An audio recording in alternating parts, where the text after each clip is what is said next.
Hey guys, welcome to the Berea podcast. It's myself, Kingsley. I'm in the studio today with Mary and our special guest, Daniel.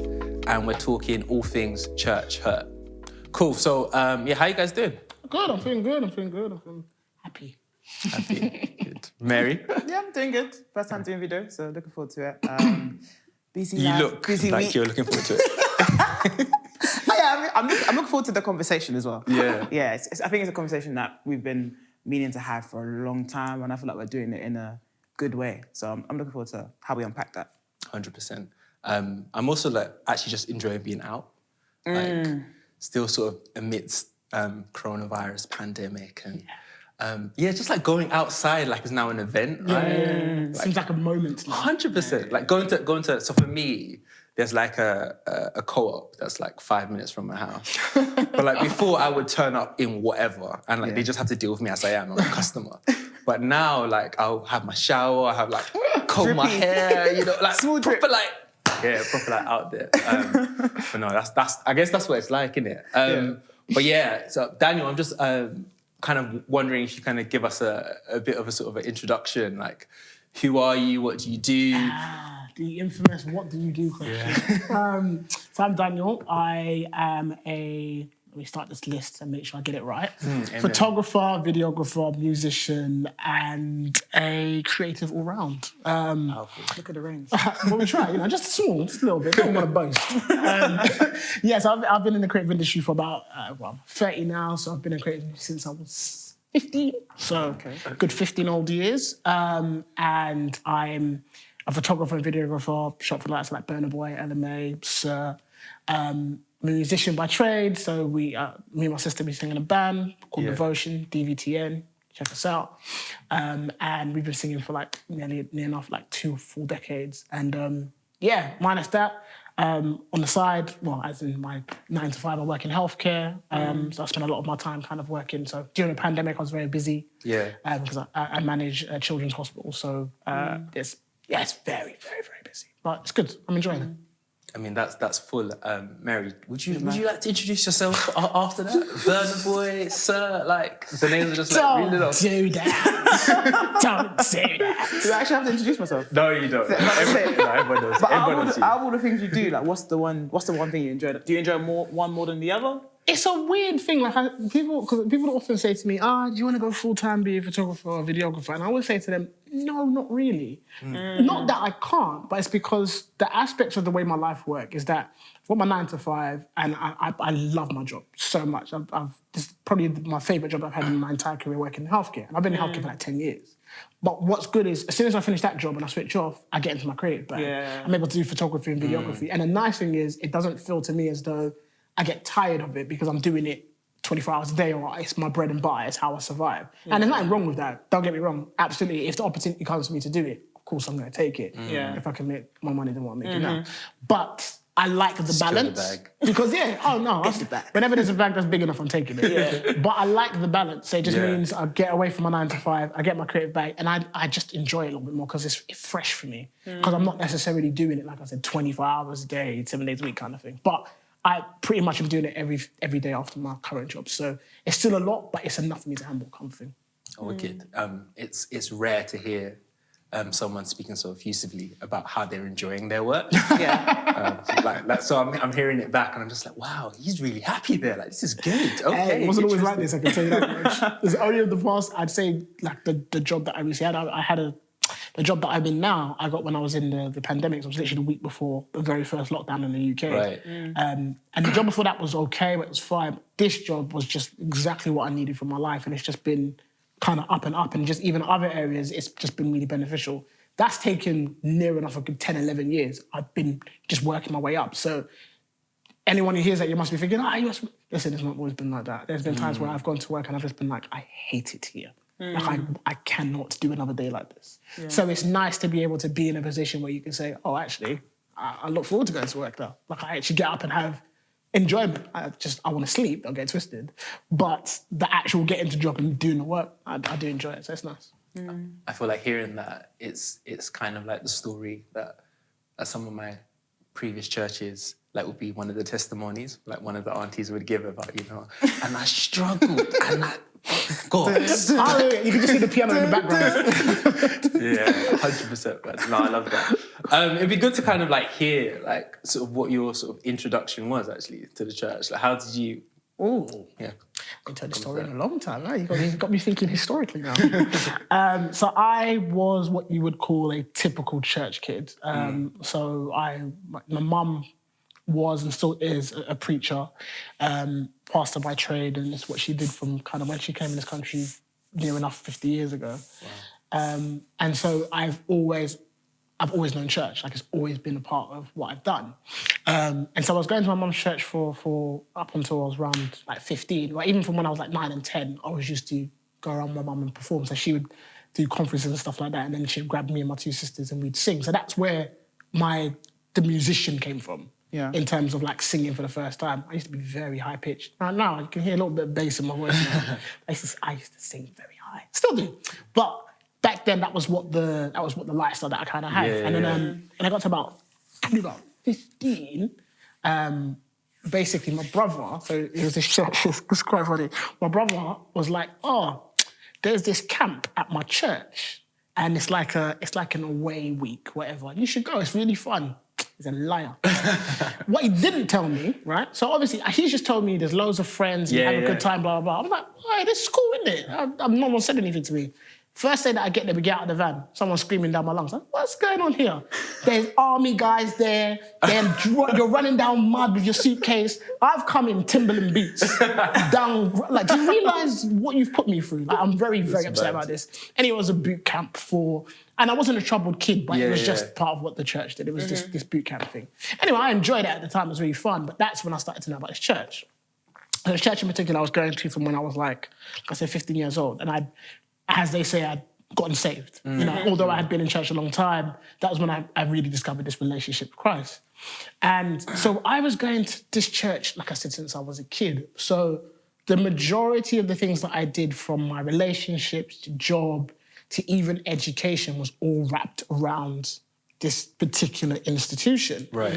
And again, like, if I'm being honest, at the time, it's very admirable because you're like, hey, you're at church 7 days a week, you're fitting your schedule around church and all those different things and all those different methods. And then you're just like, that's cool. But as you get older, you realise there's a detriment to that. And to a degree, the reason why I say that is because when you build your life around an institution without balance, what tends to happen is when you're not there, you don't know how to function. And that was a really, really big part for me, especially when I became an adult. I did this when I was a kid. This is it. You see what I mean? And so, so I was, like I said, I had relationships in church, all those different things. And then it got to, where was I? It got to around about when I was about 24, 25. Some stuff had happened in church to my family. And so basically, short end of the stick is, a section of my family had to leave for whatever reason it was. And I had to get this choice where I was like, you can either stay with your family gone, or, majority of the family gone, who were the big integral part of me being in the first place, or you go with them and find a church where you can be a family together. One of the things that was important to me regardless was family. Yeah. Run me through which choice. Yeah, like which part of the family? Because you mentioned mum's a preacher. Yeah. So my mum wasn't in the church at the time. Okay. So this was my brother. It's my immediate brother. Yeah. And he had to not be here basically, whatever reason it was. Okay. And it was, the reasons as to why it happened, I'm understandable because of the nature of the things, and I know how the church works. So I get that. Yeah. Where my issue was when I had to have this conversation and be like, look, because he can't be here, there's a really important part why I can't be there. Mm-hmm. And that's because we're a family and we came here together. Okay. Yeah. And so it's not, as much as I might be upset with how things have happened and how it's transpired, the most important thing for me is being where my family are, because at the end of the day, as much as you understand you have a church family and stuff like that, my family is very important to me. Mm-hmm. Because when all this is said and done, it's the only thing you've got that you didn't have a choice about. Yeah. And that's the family you're brought into. Mm-hmm. And so I had this conversation, and I was just like, I'm gonna have to go. It wasn't about me not being a Christian, but it was just about me having to go to a place where we could all be together. Mistake number one. Okay. What then followed was I'd call this a knock-on effect of just rumours and words, and this is why you left. And, so the institution that I went to in particular was very much, if you're not for this institution, you're against this institution. Okay. And I use the word institution specifically just because to me, there's a difference between a church and when that church becomes an institution. And that's where it was. And unfortunately, that's what's happened with this place. And so at this point, I'm just like, okay, what do I do now? Because I'm pretty much getting accused of being something that I'm not because I want to go. Yeah. The backstory to this church as well was that, so growing up, for years I had battled with depression and anxiety and mental health. And this was predominantly since I was a child.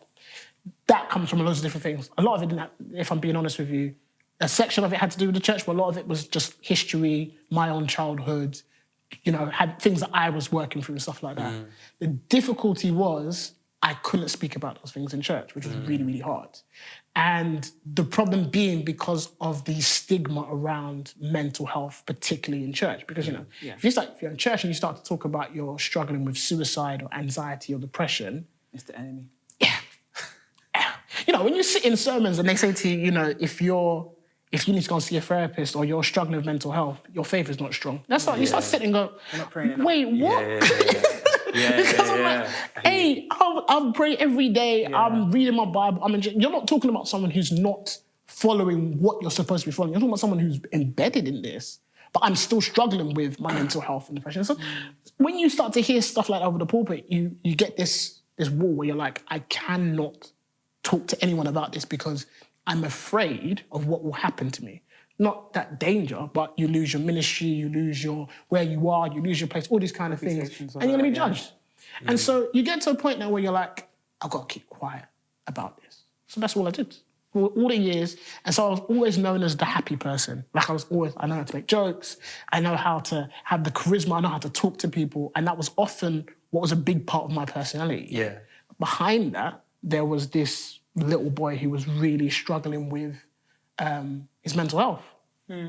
So it gets to this point now, fast forward back to what's happened. We've had to leave now.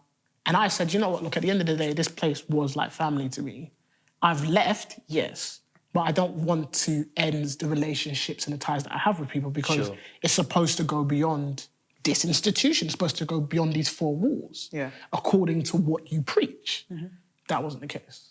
So what tends to happen now is that you get kind of pushed to the side. They say to you, you can't be a part of this, you can't be right there. All of that kind of things. Accused of being a rebel, of inciting, almost like insurrection a little bit because I've said I wanted to go, and so people were often told, don't talk to me, don't conversate with me, don't spend time with me. Not that I'm an unbeliever, but because I've simply said I don't want to be a part of this particular institution. I'm going to go here and serve the same God you're serving, just not in these four walls. Sure. It's quite interesting you're saying this because the language that you're using or was used in conversation with you, it strikes me as, going back to this boot camp, almost like warlike language. Yeah. And so very much kind of like, this is our side. Yep.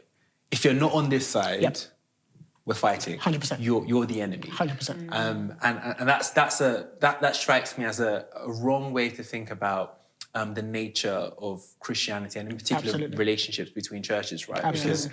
Because one of the beautiful things as a Christian person thinking about it is like when this life is over, I have friends at different churches, people I know at different churches, but when we got to heaven, we're not thinking, what member? Where did you where did you come from? We're all at the feet of Christ and worshiping Christ. We're satisfied by Jesus, right? And so it's interesting that the language in your experience was very much kind of adversarial, almost competing. Well, this was the reality of it, is that often as we grew up, especially in this place where I was, often that was the language without saying it.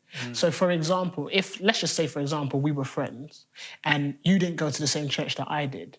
If I told headship or leadership that I'm good, close friends with someone outside of the four walls, now they're not going to say to you, don't be friends with them, but they'll say enough for you to get that message. Okay. So, and even if the church is absolutely fine, there's nothing wrong, the church is not indoctrinated as in the wrong words and all that, doesn't matter, because it's not a part of that institution. What we were taught was this particular institution was really the only one that had truth. But you had to be very careful about the language that you use so you didn't come across as, well, like a cult. But that is, in essence, these are a lot of what the properties were. So again, when it came to me leaving, you know, in that point, you literally could have been like, yeah, you know what? I don't necessarily agree with you going to another church because we want you here and you've grown up here and we want you to be a part of the family. We get that, and I understand that. I understand that feeling. But then you put that aside because you are in church and this is the body of Christ. You put that aside, exactly like you said. When it gets to heaven, it's going to be completely irrelevant what church or body you went to. It's going to be completely irrelevant what building you went to, it's going to be irrelevant. The only thing that's going to be relevant is your relationship with Christ and your soul. So in that detriment, you put in so much emphasis on the institution or the church body, you're focusing on the wrong thing. And that's what struck me a little bit, because I was like, I knew what was going to happen when I left. Yeah. I knew it, because I did it to other people when they left. Yeah. When people left, we shunned them. And the funny thing was, when I left, those people who I shunned, when I started to have conversations with them, I started to hear all of the pain that they felt that I was feeling at that point, because I had no idea. So then I started to have these conversations like, you know, how did you feel when people cut you off and weren't talking to you? You said, listen, we didn't say anything, but I was struggling because this is what I knew. And I hadn't just built these relationships because of church. I built it because I had friends here. Yeah. You know, it got to the point where when I left, people who were the godfather of my children and godmother of my children completely cut off communication with me. Not because I was a danger to them, but simply because I didn't agree in being in this institution. So after I left, I wrote 2 particular articles about religion and about kind of being a institutional person, like being a part of that. Sorry, so it's videographer, photographer, journalist. Another one's been added. Okay, no, just mental note. Okay, that's cool. another bag you can tap into. So, yes, busy, so. I am very heavy in writing, if I'm being completely honest with you. And if I'm being frank, the 2 particular articles that I wrote, I was very respectful. Now, obviously, if you knew me, you knew where I went, so you're going to know who I'm talking about. You know. You know. That's your personal problem, if I'm being honest with you. Like, that's just me, innit? But I was very respectful. I didn't mention any names, I didn't say anything. But I was very, very particular about what I said. The reason why I wrote the article actually wasn't even in reference to that particular church. It was what was happening in another popular institution that was very popular on social media, that was making waves in the news and stuff like that. Okay. And when I started to see, because I'd attended there, I started to see how things were unfolding. I was like, no, I feel like I need to write about this experience. Now, this was me personally. That was mistake number 1.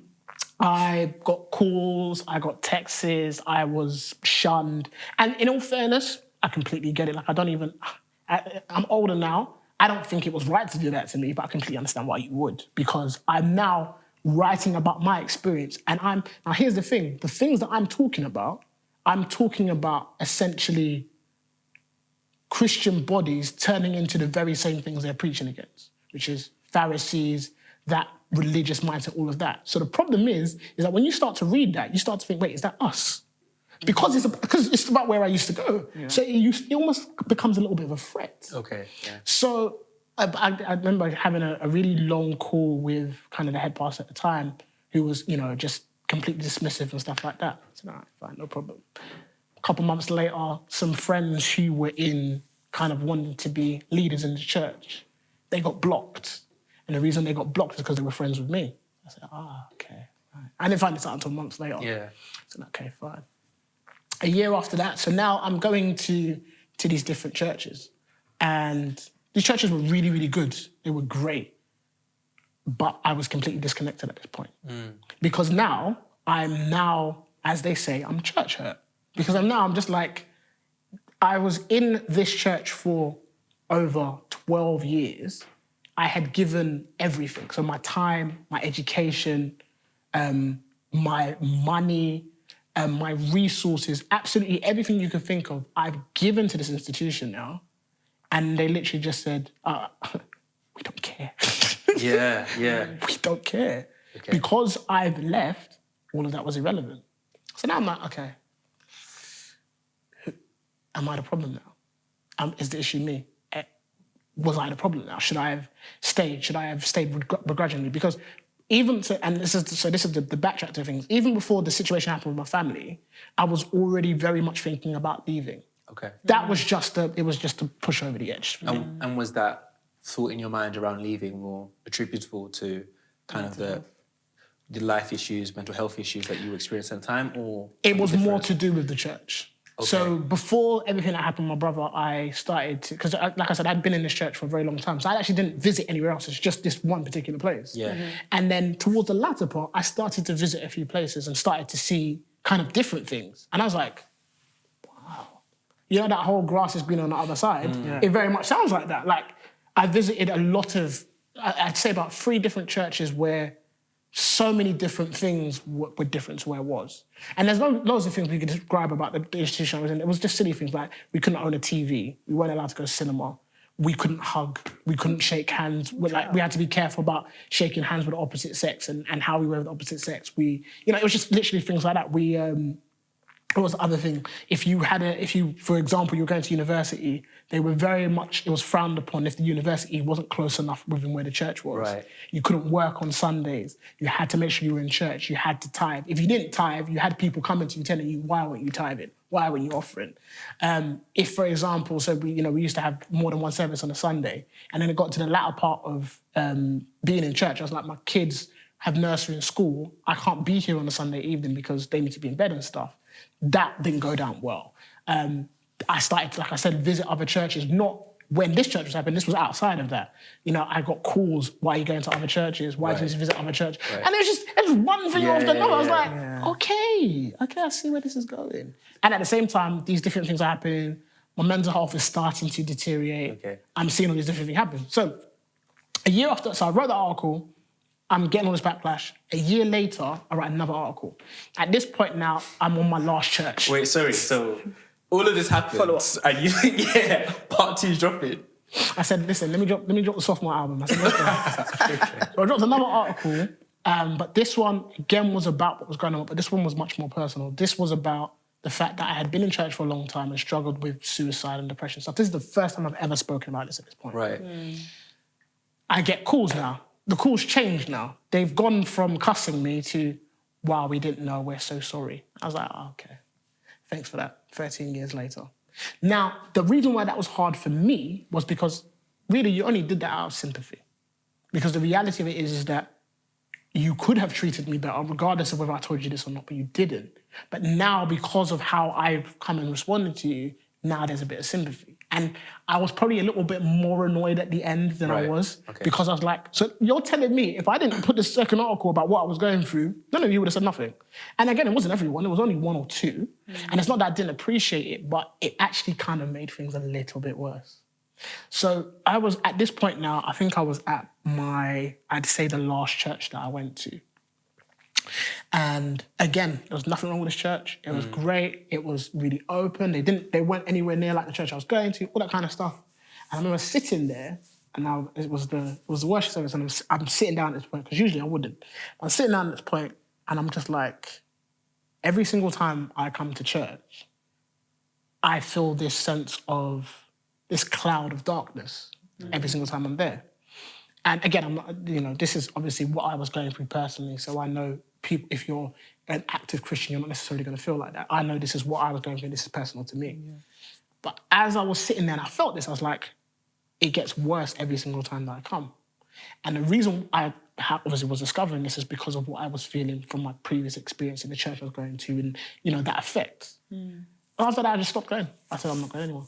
That was the last day, and I said, I'm not going to set foot in church again. I said, I can't physically do this. And ironically, not too long after that, some stuff happened with the birth of my son, and then I was diagnosed with clinical depression not too long after that, and then I had to go for therapy.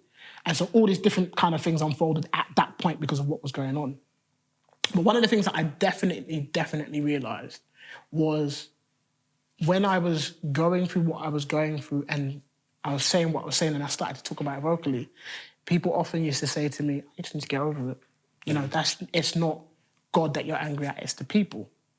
You know, and I used to say, you know, it's your church hurt, but God doesn't deserve that. You know, all those different languages. And this is often what I used to say to people.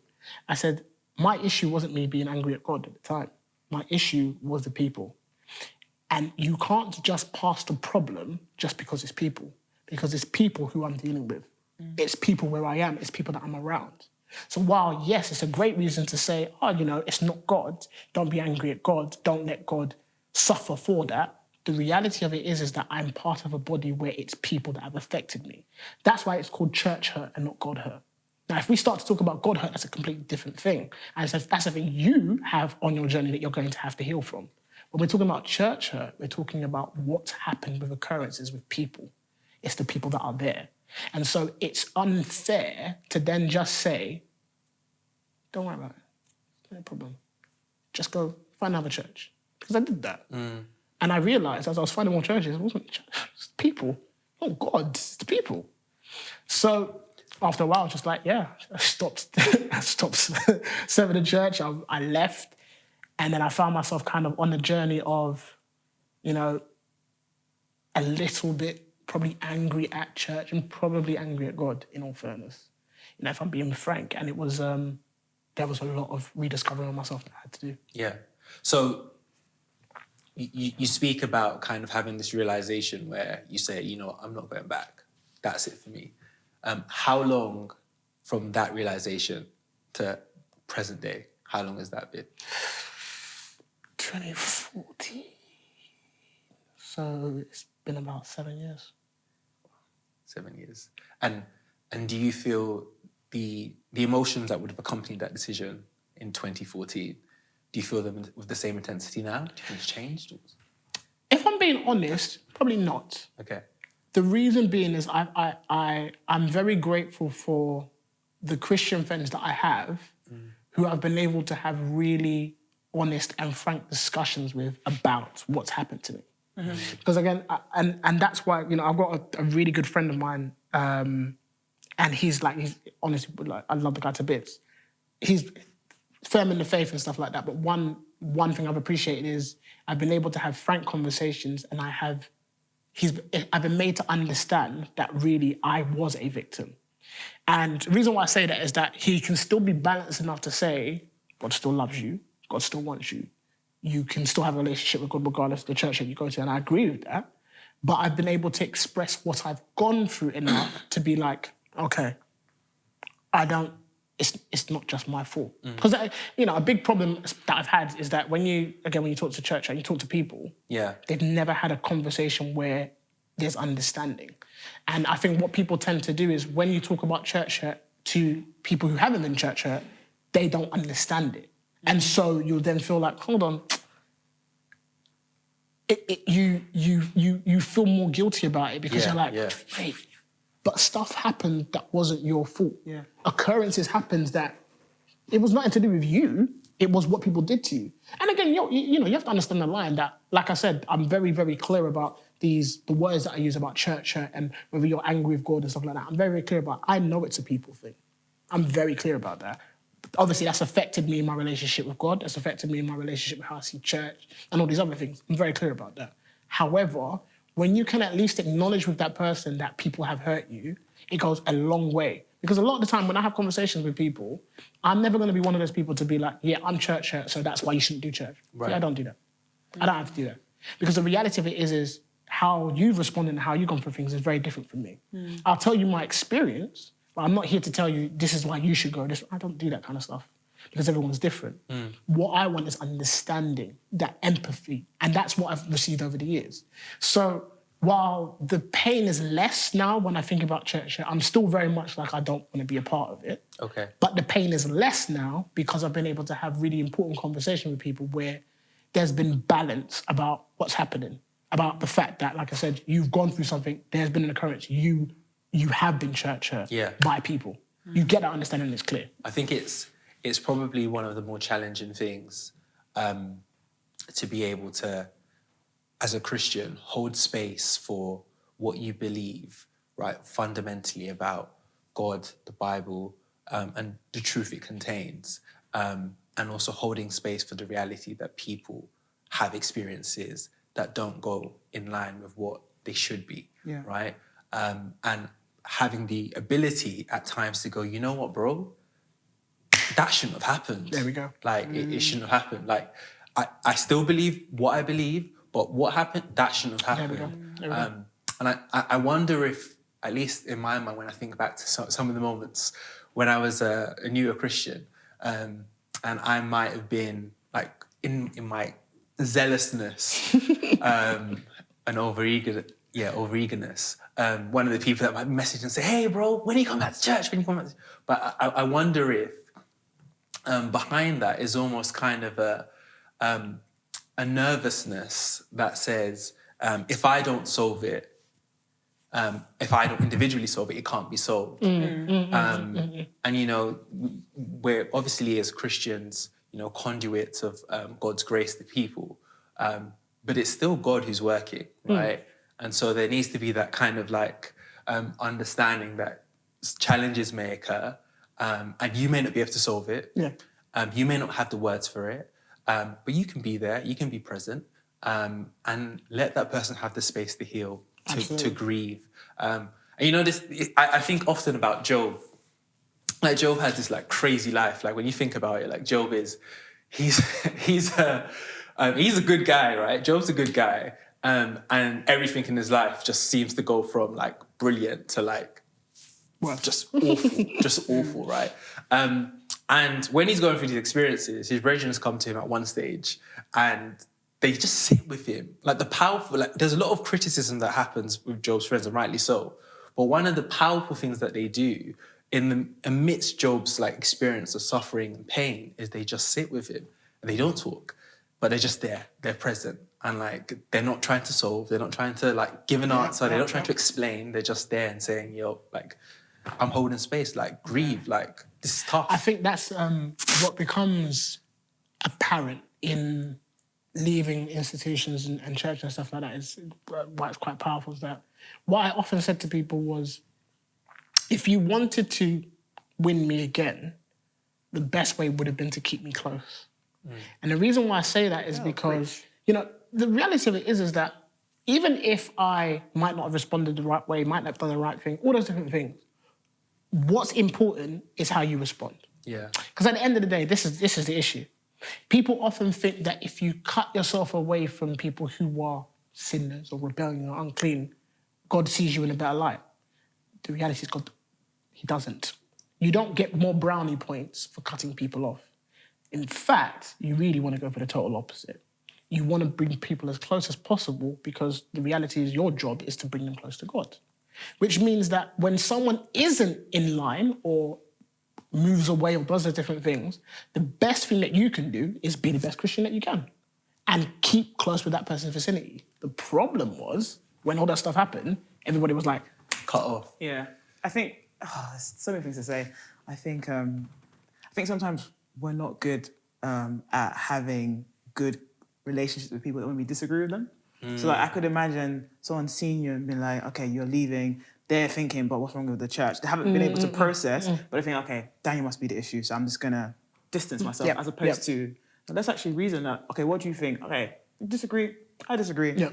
Fine, but we actually have a relationship. And I think sometimes the conflict or not being able to find a common ground means we have to split, which is such a shame. And I think the thing you said also about being able to actually listen, it helps to not minimize the pain. So I think when my friends come and talk to me and they tell me something, I'm such a fixer. So like, oh, my car broke down. Yep, hey, let's go. But they want to tell me, no, like, it was raining and it was sad. And they just want to like pause. And I think when you're quick to fix or quick to look for a solution, you're really saying, I don't really care what's wrong with you. Yes. I just want to solve your issue. Thank you. And it's such a shame that, you know, you was in a church where they wasn't able to have seasoned conversations with you and trying to help you.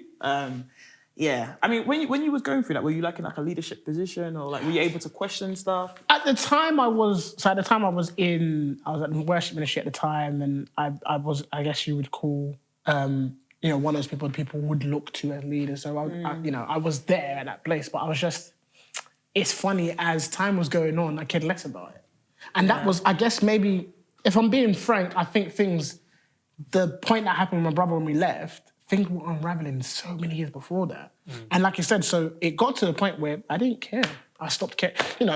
We had these, it's dumb when you think about it, but we had these rules around the fact that when you came to church and you were in any sort of kind of platform ministry, you had to look presentable. So for a lot of the guys, we had to wear like a tie, suit, that kind of thing. I stopped caring. I started coming in jeans. I didn't care. And they're looking at you like, jeans, he's not serious. I mean, even got to a point, it sounds so stupid when you think about it. When I was growing up, like, so obviously I've got like a high top now, innit? Yeah. When I was in church, especially from the beginning, like, I used to get my hair cut really, really low, as if I was bald, as if I don't have a hairline. So it got to the point, I don't know what made me, but I was just like, hey, I can actually grow my hair, Yeah, so I started getting a high top, like a big one. Man, it wasn't, in all fairness, it wasn't like leadership that had a problem, but there were people in church that had an issue with it. The fact that I had a little high top, I had a little slit line, whatever. I just got to the point where I was just like, I stopped caring. Because I was doing all these things, assuming that it was the right thing to do. And then I discovered over time, like I said, as the less zealous person becomes and the more adult you become, you realise that's not true. And again, when push comes to shove, all of these things are so futile. All the cinema and the hair and all that kind of stuff. Because really, when it boils down to it, it's supposed to be about your relationship with God, how you are, your soul. But in this institution, they care more about the outer. In an assumption, in a way that if you deal with the outer, inside will probably be fine. Nowhere near. So if we jump back, I'm hearing this. If we jump back, and I'm thinking, just on what Mary said about being the fixer, I kind of experienced that a lot. And one of the things that I've had to learn in interacting with friends and people is either to ask, and I ask more now because I just want to be sure. Are you in a space where you want to be heard or you want support to fix? If you ask that question or you make that calculation in your head, like, you become a resting place for a person, of course. right? Because if someone wants help, they'll say, I want help. And then, you call AA, let's get this done. Or you go and, fix that car, whatever you do. But if they want to be heard, they don't want to hear about solutions as such, explore it. Like, let them speak, let them get it out.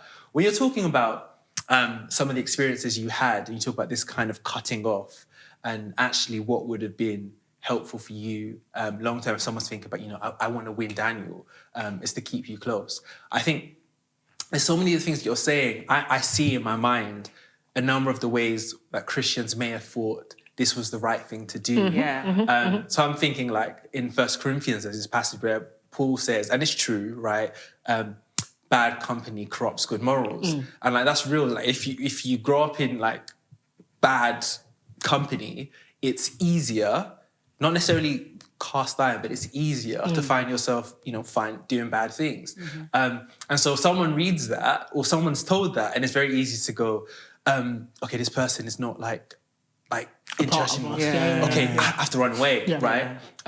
But this is where you kind of like, at moments you see like people growing, but you also see how like Jesus kind of like stands aside from like, he's perfect and we're just really like learning. That Jesus has this ability to interact in such a way that people actually call him the friend of sinners. And yet at the same time, he's morally perfect. Which is like, for us, it's just like, how do you do it? Like, how do you find about? How do you go to the party and how do you do it? Like, how do you do it? But it shows something of why, like, as Christians, we kind of look at Jesus and go, man, like, that's our model. That's God. I just think the reality of it is that there was just a real loss of balance in almost everything. Like, exactly like you said, some things are really, really obvious. You don't want bad morals to corrupt you. So, for me, it just seems a little bit obvious. If I'm in a nightclub, as much as I might be a strong Christian, this might not be beneficial for me. That's just obvious for me. Now, anyone could do it, and anyone can say, oh, you know what, I'm morally strong and I can do it, and everyone has to make that decision. That's what the problem is. When you're in a lot of places, you're not given the room for them to make those choices. So a lot of it is, we kind of come to your chest and say that's what you should be doing, rather than actually we're going to give you what the Bible says, but ultimately you have to make your choice. And this is why I always say it's often a big problem. And that's I guess in a way that's what annoyed me a lot about where I was, because naturally you want to be able to say you're not going to do something or you're not going to go somewhere because that you've come to that decision. But again, what happens is people try to instigate this feeling of conviction, instigate this feeling of guilt, rather than, the person has discovered it for themselves. And then what it goes back to as well was that there was no balance. So with me, you have to understand something. When I left, I was still a Christian. I was still very much in the faith. I still loved God. Even in my struggles, I still want to discover who God is. And actually, that was probably the push for me, because I was like, I'm coming out of this place where I've just kind of been very stagnant and been very religious and in myself. And now I want to be in a place where I want to discover God again and what's going on and what His Bible says. Right. So at that point, you're like, the best thing to do is to stay with this person, or at least stay close, because even if they never come back, the whole point is that they're still my brother. If I leave today or I leave tomorrow and we're in the same institution, you don't stop being my brother just because we're not in the same body. Because outside of that, we're supposed to be brothers and sisters in Christ, regardless of being in an institution. So me leaving is just you saying, okay, I don't agree, I want you here, but I still love you as I'm supposed to love you. Let me keep you close. But the problem is that because of how you feel, and like you said, that whole war mentality, we're trying to win people to our institution, rather than actually, it's important we're supposed to be for God. We're supposed to bring them to Him, not where we are in these four walls. These four walls are simply a conduit to where it's supposed to be going. And that, people get a bit lost. And that's why I said balance is a big problem. Mary, were you going to jump in there? Yeah, I was going to ask about, like, when you started leaving, so when you left the church and then you went to other churches and you thought, this church thing is that you started to find issues with people. Did that, like, spill over into, like, your interpersonal relationships with people that weren't in the church? Like, almost that kind of not being able to trust, or seeing that trauma play out in other ways? Because I wonder if you're starting to find an issue with people in the church. I wonder if you were starting to find that broadly. So funny thing is, in a way, no. Because, the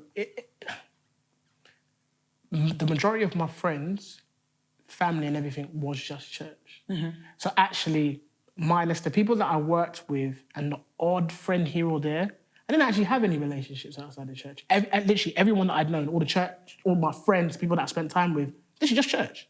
Mm. And so actually, when I got out of church, I discovered relationships with people outside the church that I probably would have just been like, no, because I was in church. I mean, we got to keep our friendship and stuff. Do you see what I'm saying? So ironically, I became a better person outside of church. Other thing as well was I was very arrogant.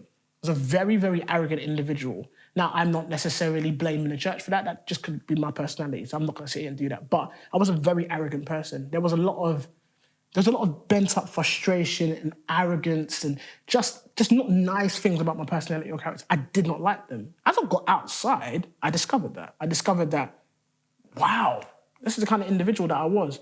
But again, because of how sometimes when you're in these places, it covers over your personality. So you actually don't see these things that are a problem. Mm. So my interpersonal skills actually got better. My interpersonal skills got better because I realised that now, for example, when I was in work and people who are not Christian, I could conversate with them. Now, it's not necessarily where I was just like, let's talk about sinful things. It's just like I could actually have an actual relationship with you, a conversation with you. Mm-hmm. Just because you're not Christian doesn't mean I can't do that. Yeah. So like I said, it actually had the opposite effect.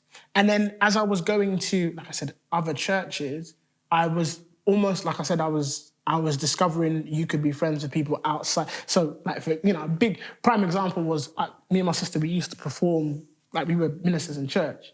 And there was this rule around ministering outside the church. We were very much like, you can't do it unless it's in this place. Yeah. Which was crazy. And so when I left, I started building relationships with different people. Yeah. I was like, oh, we're on a tour now. I said, one of the shows that we did, it was like the second show that we did, because when we left, I was very much worried about, people are going to come. I've always been in church, but we sold out our show after because of all these different people that we meet and the relationships that we're building. So they've been telling us, when are you going to come to us? I was like, it's not you, it's just rules, and that. Do you know what I mean? Yeah. And so, again, all of those things started to kind of unfold. So I realized that, yes, it was people that hurt me, but I did realize that there was a certain lock on where I was. Yeah. And it came off as soon as I left. So there's, as you're speaking, I have like 5, 6, 7 bookmarks and things in my head, just like, okay, come back to that. One of the things that, might be interesting, actually, me just throwing you, Mary. Oh my days. Is when Daniel's talking about the experience of, him interacting with church leaders as he's trying to leave and expressing his grievances, and just the complexities of actually being in a situation where his family can't be at that place. And he's now wondering, actually, can I? Maybe I shouldn't. What do you think should have been some of the things said in that instance that might have been more helpful than you have to stay here or you're against us? I feel like, and I'll come back to your question, but it's always interesting when people leave church. It's never like, you leave with meat pie and you leave with some money in your pocket. It's always beef. And I think it's only been recent times where I've seen people leave and you're like, all the best with your church, we're praying for you. It's always like, there's something wrong with us, there's something wrong with us. And I think we need to, your church is just a church, but it's another church somewhere else that may be doing the same things and honouring the Lord as well. I think coming back to Daniel's dilemma, to use alliteration. I think that church leader should have had a bit more of a reasonable conversation, trying to understand where he is, understand his frustration, and also trying to serve him as well. So even if you say, okay, he's made that decision to leave, that's fair, right? Like you can go and you can express your grievances, and we can actually have a conversation about that. Like I think I've always thought pastors should be humble to receive like criticism and receive people saying things at them. I think one qualification of an elder should be someone who's humble, because you're going to get a lot of. There's always someone's not happy with where you park the car. Someone's not happy with this. Like the church is not perfect, fairly. So like there should be a willingness to receive criticism in a way that's like, okay, that's fair. How can we improve that? How can we do better at that? And you leaving doesn't mean that it's beef. This means you just want to go because of family issues. So I think it has to be a. It becomes like, it's so funny that you said that, because anytime you would speak about, even besides me leaving, but anytime you have a conversation with them about something to do with the church or something you don't agree with, it was often defense. It was often, do you know what I mean? You're offending me because you're saying something about where I go and I don't like this. And even if it is, like, these could be genuine grievances and concerns where you're like, it's not necessarily that I want to leave, I love the place, but there's something wrong here, that there's an issue here. Can't we have a conversation about this and say, actually, it isn't, like I said, as black and white as you might think it is just because you're a leader in the church.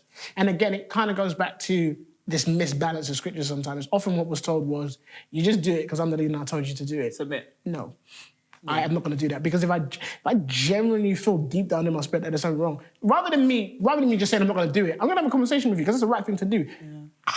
You've got to be open enough that you're dealing with, there's 7.something billion people in the world, and you're going to have to communicate to almost that amount of people, because you're going to have different kinds of people come in. And it doesn't mean that you just bend and probe according to different people, but it's just like you said, there's this humility that you're supposed to have about you, because you don't know who you're going to come across. And it isn't always best to just say, well, that's what I said and that's the end of it, because you're dealing with people at the end of the day. You have to adapt according to, while the foundation being the Bible and the Word of God, while understanding that you have to be sympathetic, that these people are coming from different walks of life and different backgrounds and different things that they're going to hear. It's not always going to be the same flatline experience. But that's often what was really irritating. So it's like you said, it's like, that was lacking a lot. And it would have been helpful to just have enough conversation to be like, look, the door's always open. We're not going to cut you off. We might not agree with you, and I can understand that, but actually, you're still family to us. Let's keep those lines of communication going. That's a healthy way for someone to go. That is, I mean, that to me is huge, right? Again, it's being able to hold that space to say, this is our position on whatever it might be, and this is our position on you. Right? And I think sometimes when we're having these conversations, these dialogues, those lines can get blurred and becomes messy, and people might think standing up for the faith looks like shunning or taking actions against the person, which is not necessarily the case, right? It's entirely possible to be able to say, Daniel, on this particular issue, we see things differently, but I love you, right? Yeah. You're yeah. I'm second bookmark in my head, right? So I've got a few. Is kind of talking through how you've navigated the experience of having sort of what strikes me from being a young person, but difficulties with your mental health, and you spoke about suicidal thoughts and not having a space to talk about those.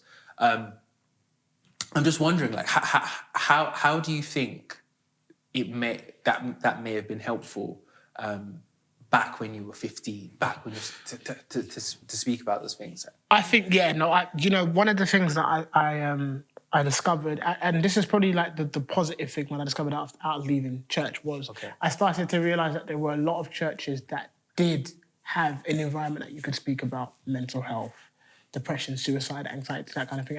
And every time I see it really makes me happy, because obviously I'm of an older generation, so I'm 30, so the churches that I predominantly were around were a lot of the older generation churches. And it was a lot of the, even if you take aside church, the way that we've grown up, particularly in the African community, is that don't tell us about your problems. Don't.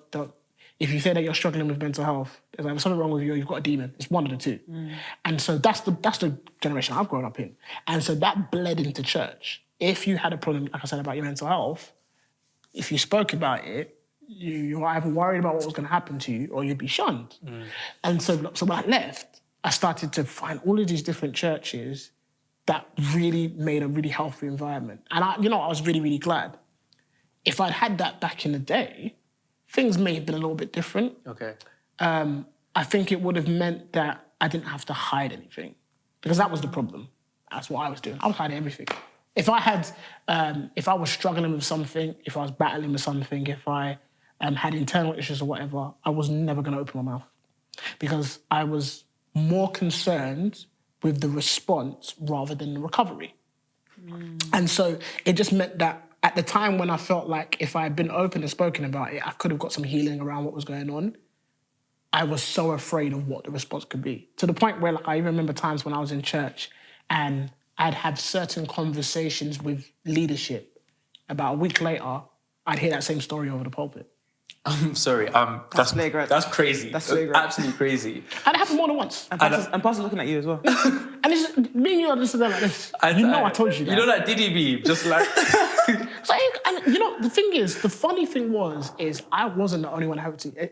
It was so funny, because when I was growing up, that was a common occurrence. People's stories, things that they went through, blah, blah, blah, was often in sermons. Right. And I'd sit here and be like, wow, that's deep, man. I can't believe that person did that. Or but what happened to me, I was like, what is going on? I was You just start feeling hot. Like, literally, I'm just sitting in my chair and I was just like, this is madness. And it further solidifies your reason to hide. Yeah. Honestly, it was like I was very justified in not saying anything. And even to the point sometimes where even when I would confide in people who I was close to, someone else was finding out that story, or leadership was finding out that story that I've told you. And I'm just like, I didn't tell you because I told you because I needed someone that I could confide in and be accountable. I didn't need you to go and tell people my secrets. So because of that, I was like, nah, there's no way. And again, that was just in comparison to what I was going through, the fact I was feeling suicidal and depression. I was like, there's no way I could speak about it. I remember one time there was, it was like a Sunday morning service or something like that. And there was a therapist who was a Christian, and she got up and she said, we need to have more environments where people actually go to therapy. Now, I'm sitting here and I'm thinking to myself, that's amazing. Like, I really hope this gets off really well, because it's true. Because the point that she was making, that just like when you go to the hospital and you bust your leg, as much as you have faith and you believe in God that you're going to be healed, you still need to go and get it checked, guys, because you can't just walk around with a broken leg. And she said that's the same thing in your mental health. Your mental health is still health. It might be in your mind, but it's still a sickness. And you need to be able to, that's why therapy is really good. And there are loads of different people who have gone through it. Me, example, who I'm here today because I had to make a decision about my health and get the treatment that I needed. And so she stood up and she said like something along those similar lines.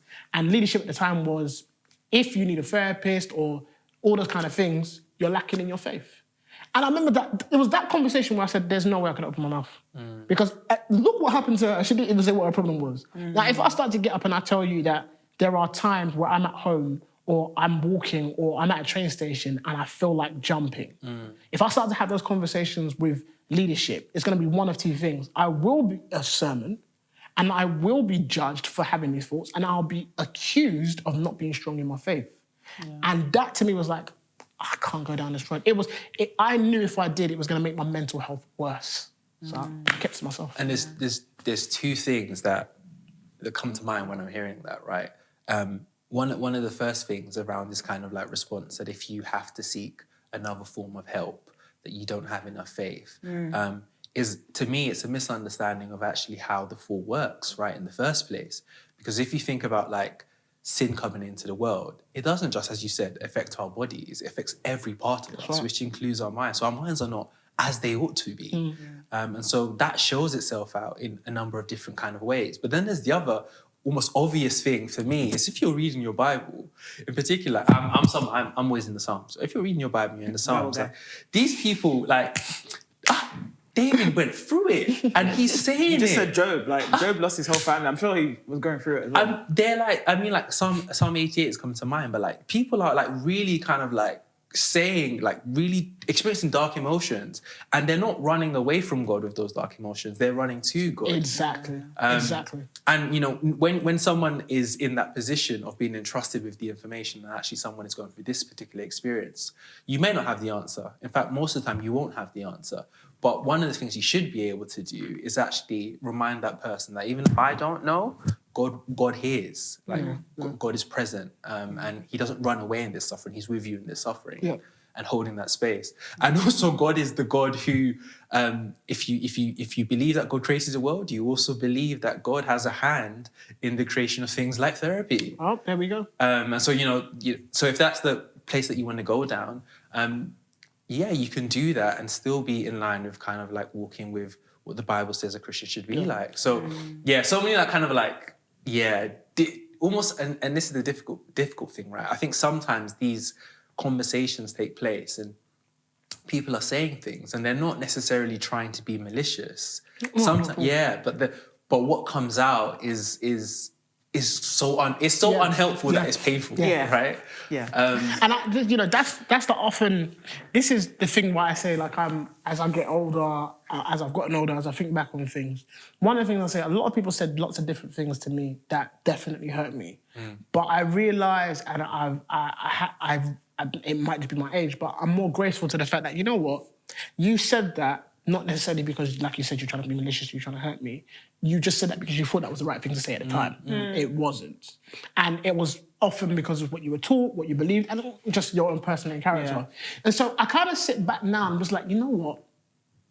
When I first left, I was doing a lot of the blame game when I left. Like, I was cussing everyone in my head. Like, I'm going to be honest with you. And I remember, like, even to the point, like, people telling me about my education and not going to uni and all that. Like, I was cussing everyone. And then it got to about 3 years after, and I said, I've got two choices.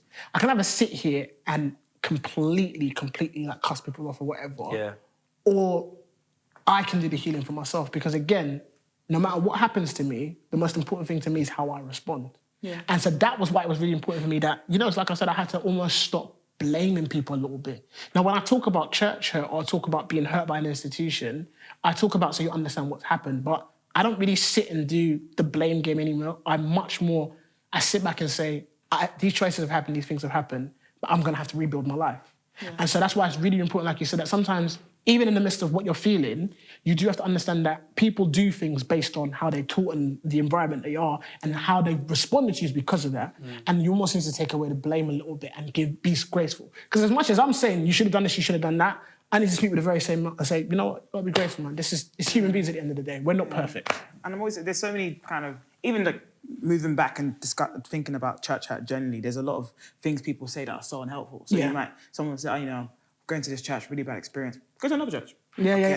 Or they'll say, no one's perfect, but it's actually realising that there's a lot of residue that comes from it. So like you've left this church, but you go to another church and you're still dealing with that trauma. Absolutely. And there's still things that are triggering. Like I've got a friend who, she grew up in a particular church and that church was very traditional, always, looking at what she wears and ensuring that she's covered. And now when she goes to church, 10, 15 years later, she still feels very uncomfortable with how people are going to look at her and how she's perceived in church. And that's church hurt. Like that's something that is still impacting her today because of how she's dealt with. And I think it's just being aware of that. Like, 100%. It's looking at your situation and be like, you just go to another church. But when you went to other churches, you were still dealing with that impact, right? You were still dealing with that impact. Probably tells us something about maybe the onboarding or the initial kind of interactions phase as sort of people in churches, right? Yeah. When you meet someone for the first time, so at some stage you were walking into a church for the first time, right? After these experiences, and someone needs to be able to go, and I don't know who, what's your story, right? Because when you talk about kind of like being in that church environment and it's feeling dark and it's painful, it could be like passages that you've heard in another context or misused, misapplied, such that when you even hear like the word of God, when you hear passages read to you, you cringe. You can't even hear it. You're seeing the experience, right? You're feeling the experience, right? And so again, if no one takes the time and goes, brother, what's your story? Like, tell me about it. Like, you can't give specific care to a person that you don't know. And you can't then integrate someone into the family well if you don't know who's coming into the family, right? And so I think that's something that, at least for me, when I'm thinking about kind of like, when I'm back at church and I'm seeing people for the first time, and I'm one of those people who is annoyingly friendly when I first meet you. It's just like, hey, how's it going? Like, how did you find the service? Like, I'm that person. Just also having in the back of my mind, just like, okay, maybe you're coming on too strong. Pull back. During your period of like going through like church hurt and while she was in church, it's like, what was your? Because that must have had a knock-on effect of how you viewed God. Like, how are you grappling with your thoughts about God? If I'm being frank, I really, really did struggle. And to be honest, it's probably a big part of the reason why I'm not in church currently. People often ask me, like, what's your position now? As in, how do you believe and stuff like that? And I say, look, I don't deny the existence of God. I think I've been alive long enough and experienced the way that I've experienced to know that God is real. However, because of what I've gone through and because of how I kind of felt at the end of it, there's a point in my life I'm just like, if you're real, that's fine, but I don't have the mental strength to kind of discover you again, because where I thought I knew you, it wasn't your fault because it was how I was taught in the institution. So the God that was being taught to me wasn't the actual God of the Bible. It was almost, I call them the institutional God. It's the God that is the big bad wolf up there who's telling you don't do this and do that. I know God's not like that. But the problem is because that mental image gets so pressed into your mind because of what you've gone through, it's very hard to discover something else. And so for about a good 5 to 10 years, I was kind of like, I don't know where to start now. Like, I don't know where to find you again. And you become more scarred because you're just like, the emotions that I feel when I now start to think about it, it can become quite overwhelming. And again, it's, a lot of people will say, but it's not really God. So I'm like, yes, I agree with you. But it can be very hard to separate the two when that's what you've known. Yeah. And so at the moment, and even just kind of, like I said, going through that stuff, so when I left church and I was going to a new one, I was kind of like, yeah, this is good. Like, I like this. I like what was going on. But to me, I felt a little bit like God was silent because I was like, I just had this often question. I was like, where are you? Like, it was a bit of a shock for me.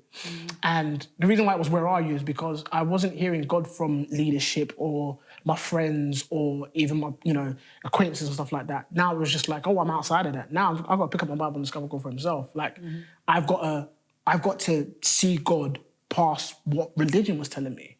And it was very hard for me. And I was still very much like, because of what I was hurting, I was like, why did you leave me to be hurt like that? And so, for especially the first couple of years, I was very angry at God. Like, I was very angry at not just church and people, but angry at this God that I'd known. Because I was just like, where have you gone? Do you know what I mean? I think now I'm just much more in a place where I'm like, yeah, probably are real. There probably is an existence of you. I'm just not sure where that is. And the difficulty for me as well is even thinking about starting to go back to church and stuff like that, for me, is just a daunting experience. Just because it's like I have to put aside the feelings that I had before, but then I now have to start again. Yeah. And for some people, they can do that, and you know, you never know. In this day, like, I'm not completely cut off from it, where it might not be that case, but where I'm just not, it can be a bit too painful to try and relive it again. And so that's why I'm just like, I can't stay away from it altogether. Do you know what I mean? Funny thing is, though, you know, because I'm a songwriter in itself, I still do write a lot about what I go through and a lot about what I'm trying to discover for God and who He is. And that's the funny thing is, when you hear a lot of the music, a lot of what you're hearing is stuff that I go through. So I'm never really bothered about what I write about. Like, I write about wherever I am, wherever in life. And so if you listen to some of the stuff that I write, that's still me trying to find God again sometimes. It's still me writing about this discovery and where I am, what's going on and what's going on in my head and stuff like that. So in a way, I always feel like that door's always open. And that for me is important because regardless of what's happened, I know where I was then and I know what I discovered when I first discovered Him. But things got in the way and it's got clouded. And I think there will probably be a point where I'll get to the journey where I will probably have to pick that and uncloud that. But until that day, I'm just kind of like, it is what it is currently. Mary, when you were listening to Daniel speak there, how did you interact with your proclivity to be a fixer?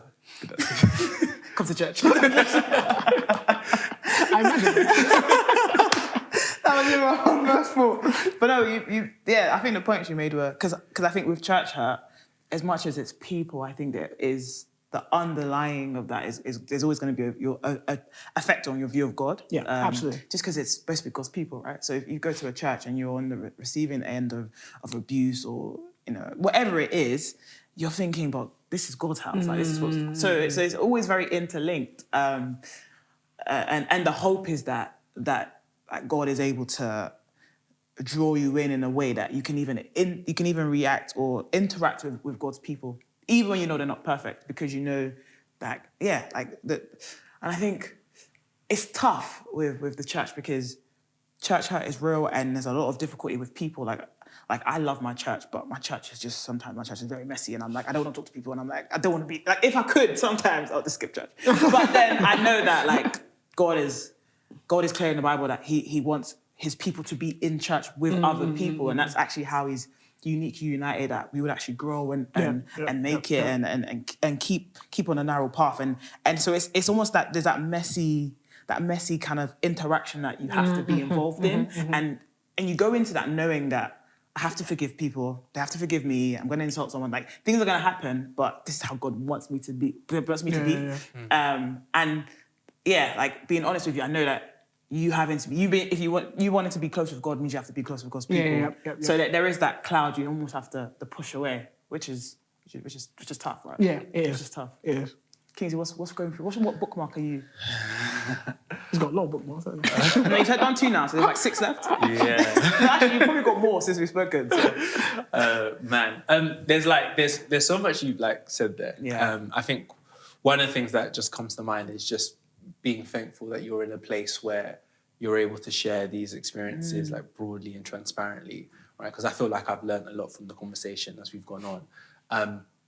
But also actually just hearing you kind of speak about the distinction you made really early on about sort of church hurt and God hurt. Yeah. And then though there's a connection between the two, that they are different issues. Yeah. And then come full circle, hearing actually that, you know, this isn't the end of the journey for Daniel. Like, there is still there, like, there's spiritual undertones in your music, like it's still there, it's still in mind. And I think as someone who thinks about kind of my Christian life is actually one where it's not really about my hold on Christ, but Christ's hold on me. Like, hearing that kind of is really reassuring, because it's like, maybe now there are things that need to take place, healing that needs to happen, but there's certainly more room at the inn. Like, we're all making room for each other. Do you know what I mean? Like, there's space for us, and so that's kind of good to hear.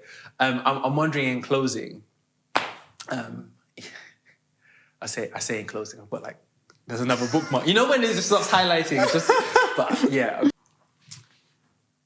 And so as I think about it, I think, you know, one of the questions that comes to mind really is if someone is going through the very real experiences that Daniel, you've gone through and are still going through, what kind of things would we want to tell them as they're like battling and trying to persevere in the faith at this moment? And I'm happy to kind of like hear from like all of you on this, really. I think ultimately, I think it's about communication. I 100% would say isolating and keeping things to yourself is not the thing that you want to do. And I say that from experience. Even in my current life, I try to not keep things to myself. Where I found what my problem was before was secrecy, I'm not going to tell anyone. No one's going to find out about this. I'm by myself, like I'm going through this by myself. Now, it sounds good and it sounds commendable and admirable, but it's absolutely not. It's detrimental. The problem is finding someone you can communicate with that you trust. That's always where the problem is. And that's something you're going to have to find whatever position that you're in, whether you're in the faith or not in the faith. Finding someone that you can trust will always be important, but the issue is you worry about whether that person is going to break that trust. And that's why ultimately it's important to make sure that you know. Do you know what I mean? At the end of the day, you can't be responsible for what people do, but you just have to know in yourself that I've done everything I can to be sure this information I'm giving to you, I can trust you with that, and it can be a place where I can lean on. And exactly like you said, like sometimes when people are going through what they're going through, and they come to tell me, I always ask like two things. Do you want advice or do you want a place of refuge? If you want advice, then I know how I will respond to you is I'll give you advice about how to make things better. If you want a place of refuge and you want to vent, I'm not here to give you advice. I'm just here to let you talk. And I'm just here to be an ear. Why that's really helpful is that the person will know that in any situation that they are, what they require from you, they can come to you for that. The other thing that I would honestly do is, the reality of it is that had I had discovered some of the things I discovered really early, and I'd had the courage to maybe leave earlier, even before stuff that happened to my brother, I might have been able to go to a place which could have facilitated the things that I needed in terms of a church. The problem for me is because I was so tied to that place and because I felt such a sense of guilt about leaving, I left it so late that by the time I left, I was just completely over the whole church, religion, whatever it is. And so I'm not saying to anyone, my advice is leave your church. What I'm saying to you is, if it is to the point where, with me, it's detrimental to your faith, your own mental health, you staying in a place where you can still be in line with what you need to be in line with, then you need to really think about whether it's conducive for you to stay. Because at the end of the day, you can serve God in any church, as long as that church is in line with what is being laid out in the Bible. The problem is especially for people that have grown up in like their parents' church or all the churches, you do feel the sense of guilt. You feel the sense of, if I leave, I'm going to get cast, they're not allowed to go, all that kind of stuff. Ultimately, especially when you're an adult, you have to make that decision for yourself. And it's the healthiest decision you can make sometimes. And then lastly as well, I think I'd just say like don't be, I guess with me, like I didn't say anything about some of the things that I didn't feel were right until the very end when I was leaving. And this is very hard to do because it's very intimidating to tell anyone of any sort of leadership that there's things I don't really agree with and this is the reason why. Find the courage to do so because it will save you harbouring things and saying it rather than keeping it to yourself. Because that's what happens, isn't it? Like you start to feel a little bit like, if I start to talk about this, like I'm obviously going to get ridiculed or they're going to call me a rebel or whatever. In hindsight, now, I don't care. I would have said it. I would have openly said it. Because having those open lines of communications, again, is better than not saying anything at all. And also, like, if you're, like me, struggling at the time with, like, depression, anxiety and suicide or whatever, get the help you need. One of the things that I did was, when I realised that there was a problem, I went to my GP.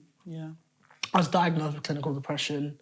I got therapy, and I got the help that I need. And that was the big reason as to why I'm still here today, because I was very close to taking my own life. And ultimately, in a church, like you said, like it's exactly what you said earlier, you don't realise that we're human beings and we have health, physical and mental. Get the help that you need. Don't shy away from it just because you're afraid of what people might say. Get the help that you need so that you can still be here and still be able to live your life, but healthy. You know what I mean? And so people can be very afraid. I know men are very afraid of, that's why I'm very, very adamant about men having therapy, particularly black men, because we don't do it. We don't like talking, like keeping things to ourselves, the way that we've grown up, all that kind of stuff. So I'm very much like, go and talk to someone, and go and talk to someone who can actually help you. I'm an advocate for therapy, whether you're a Christian or not. And I'd say for anyone who's young, particularly, especially like teenagers up into adult years, if you're really struggling with those things, go and seek the help that you can, because you God forbid, you don't want it to be too late because you're afraid, or don't do all of that. Like, it doesn't matter. In the grand scheme of things, man, you want to stay alive as long as possible. And whether that's for me, whether you're in faith or whatever it is, you want to stay alive as long as possible. And you want your health to be as correct as it can be. So that's ultimately what I'd say. Super helpful answers. I was going to say, Mary, before you chime in, this is going to be like the introduction, where like Daniel like lists up his accolades, and you have to follow like a great answer with like another great answer. But I'm sure you could do it. Like Mary, what do you think? I don't have to match greatness. I do have to say what I think. That's right. Mary's already great. She doesn't match mine.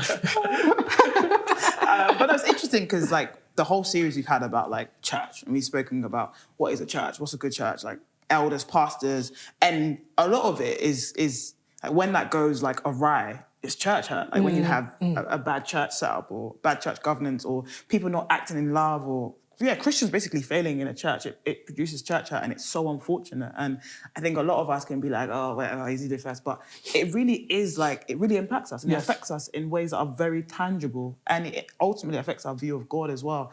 So I think, what you said in your experience is so helpful for us to understand that, church hurt is a serious thing, and it's something that we should, in our interactions with people, really be trying to help and to love on. And I think, like the Christian message is kind of the reality of a perfect God loving imperfect people, and imperfect people, though loved by God and saved by Him, still cause a lot of harm. And still, as they're asking God for forgiveness, you need to ask one another for forgiveness, because we do great atrocities to one another. So I think one thing I will say is that as we're seeking God and we're trusting in Him, we also have to understand that we offend others, so we have to give leeway for others to offend us. But we know that the forgiveness I'm extending to you is minute to the forgiveness I found in Jesus. Yes. And even though that doesn't mean that my forgiveness to you is like not costly, because I have to deal with the pain that has been dealt with. But also the forgiveness I'm receiving in Christ makes the church worth it, because He's called me to that. That's what I would add. But just us really stepping back, especially those who are Christians, and wondering like, what hurt can I cause, and how I should ultimately not try and do such. Even if I believe that it's okay. Yeah. Mary said, I just have to give my answer, it doesn't need to be great. And then proceeded to give a great answer. It wasn't great. But we already said she was great. She knew what she was doing. She tried to look humble, down, to give a little, you know what I mean? And I said, Kingsley, you have a minute to give out all your bookmarks, so get out. Man, oh man. I'm going to just hold it in and end it here. and say hopefully people have enjoyed like listening to this episode. It's been really good to have the opportunity to speak with Daniel and have this like really honest and candid conversation about the experience of church hurt, and how we can actually, as people and as Christian people in particular, support people going through it, and who are in the church or who are out of the church, with a view, hopefully, to reaching a stage where me and Daniel and Mary are going to be at the same church. Of a church nearby. But this has been the Black Berea podcast. Follow us on Spotify, like our YouTube video, comment, subscribe, do all of that good stuff, share, and let us know what you thought of this episode. Let us know actually how you're sort of dealing with church, what you think about it, and let's continue the conversation really.